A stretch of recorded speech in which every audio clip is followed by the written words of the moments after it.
Praise the Lord. Hi குட்டீஸ், எல்லாரும் எப்படி இருக்கீங்க? நல்லா இருக்கீங்களா? நான் தான் உங்கள் சரிதா ஆண்டி. ஓகே, எல்லாரும் கதை கேட்க ஆவலாக இருக்கீங்களா? ஓகே, நேராக கதைக்கு போயிடலாமா? ஓகே, நல்லா கவனிங்க குட்டீஸுங்களா. இப்போ நம்ம இந்த ஸ்டோரியில் என்ன பார்க்குறோன்னா, ஒரு அடர்ந்த காடு, அதில் புல்வெளிகள் இருக்கிற நல்ல ஒரு பசுமையான இடம். ஒரு பையன் ஆடு மேய்க்கிற பையன், இவன் தான் ஷெப்பர்ட் பாய். இவனுக்கு கொஞ்சம் நிறையா ஆடுகள்லாம் இருந்துச்சு. அவன் இந்த காட்டுகளில் வயல்வெளிகள் சைடு போய் அவன் ஆடுகளுக்கு மேய்ச்சலுக்காக கூட்டிகிட்டு போவான்.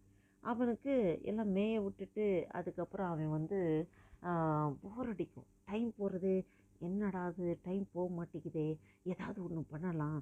இந்த வயல்வெளியில் எல்லாம் வேலை செய்வாங்க, நிறைய ஆட்கள்லாம் அங்கங்கே பிஸியாக வேலை செஞ்சுட்ருப்பாங்க. அப்போ இவங்கெல்லாம் ஏமாத்தணும்னு இவன் எப்போயுமே என்ன பண்ணுவான்னா, அவங்கள ஏமாத்தணும்னு சொல்லிட்டு புலி வருது புலி வருது, ஐயோ வாங்க அப்படின்னு சொல்லிட்டு அவன் பயங்கரமாக அவன் எல்லார்ட்டையும் கூப்பிடுவான், என்னை காப்பாற்றுவாங்க காப்பாற்றுவாங்கன்னு சொல்லும்போது எல்லாம் அங்கே வயல்வெளியில் வேலை செய்கிறவங்களாம் வேகமாக என்ன ஆச்சு அப்படின்னு சொல்லிட்டு வருவாங்க. இங்கே இவன் சொல்லுவான், புலி வருது புலி வருது, என்னை காப்பாற்றுங்க ப்ளீஸ் ப்ளீஸ்னோன்னு எல்லாம் வருவாங்க.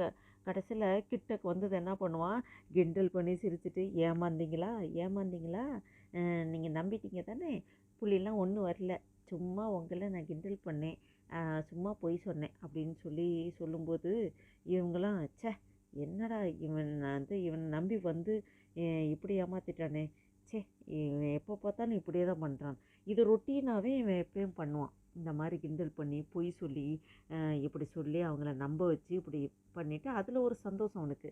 அவங்க ஏமாந்து போகிறாங்களா அதை பார்த்து சொல்லி சிரிச்சிட்ருப்பான். இப்படி இவன் பல நாட்கள் பண்ணிகிட்டு இருந்தான். ஒரு நாள் என்ன ஆச்சு, உண்மையாலுமே என்ன ஆச்சு, அந்த காட்டுக்கு அந்த வயல்வெளியில் புலி வந்துருச்சு. உண்மையாலுமே புலி வந்துருச்சு. இப்போ அவன் ஐயோ புலி வந்துருச்சு, ப்ளீஸ் என்னை காப்பாற்றுங்க, ஹெல்ப் மீ, எனக்கு யாராவது உதவி செய்யுங்க அப்படின்னு சொன்னாலும் யாருமே மைண்ட் பண்ணலை. எல்லாம் வயல்வெளியில் வேலை செஞ்சுருக்கவங்களாம், ஆமாம் இவன் எப்போ பார்த்தாலும் இதான் சொல்கிறான், சும்மா அவன் நேரமும் பொய் சொல்லிகிட்டே இருக்கான், சரின்னு உதவி செய்யலான்னு போனால் அவன் நம்மளை ஏமாற்றிட்டு அவன் நக்கல் பண்ணி சிரிச்சிட்ருக்கான், அவன் இவங்க எது கூப்பிட்டாலும் நம்ம போகக்கூடாது, அவன் சும்மா சொல்லிகிட்டு இருக்கான்னு சொல்லி யாருமே ஹெல்ப்புக்கு போகல.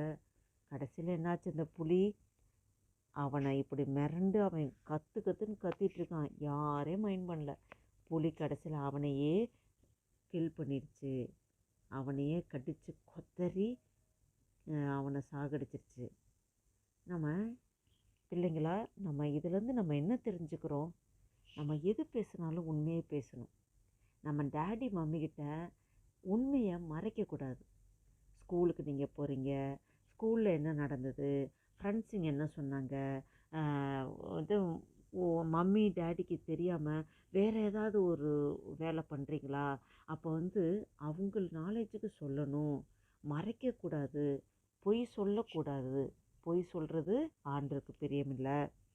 வேதத்திலே நம்ம என்ன பார்க்குறோம், கொலோசியர் 3ஆம் அதிகாரம் 9ஆம் வசனத்திலே ஒருவருக்கொருவர் பொய் சொல்லாதிருங்கள் அப்படிங்கிறத நம்ம பார்க்குறோம்.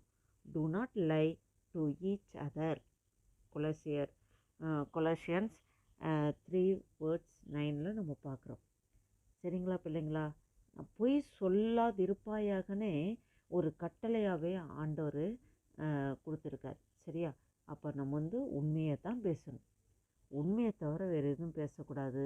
நம்ம உண்மையை மறைக்கக்கூடாது.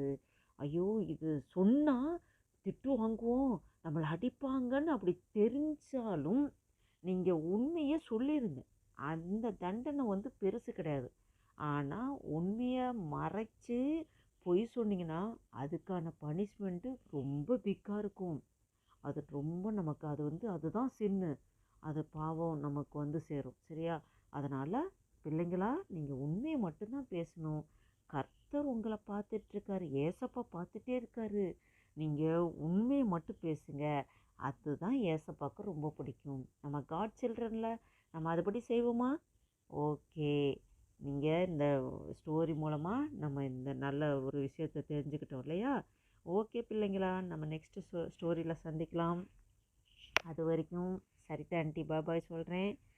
சரிதா கேடிசிசி சேனலை சப்ஸ்கிரைப் பண்ணிக்கிங்க. கர்த்தர் உங்கள் ஒவ்வொருவரையும் ஆசீர்வதிப்பார். நெக்ஸ்ட் வீடியோவில் பார்க்கலாம். ஓகே சில்ட்ரன், பாய் பாய்.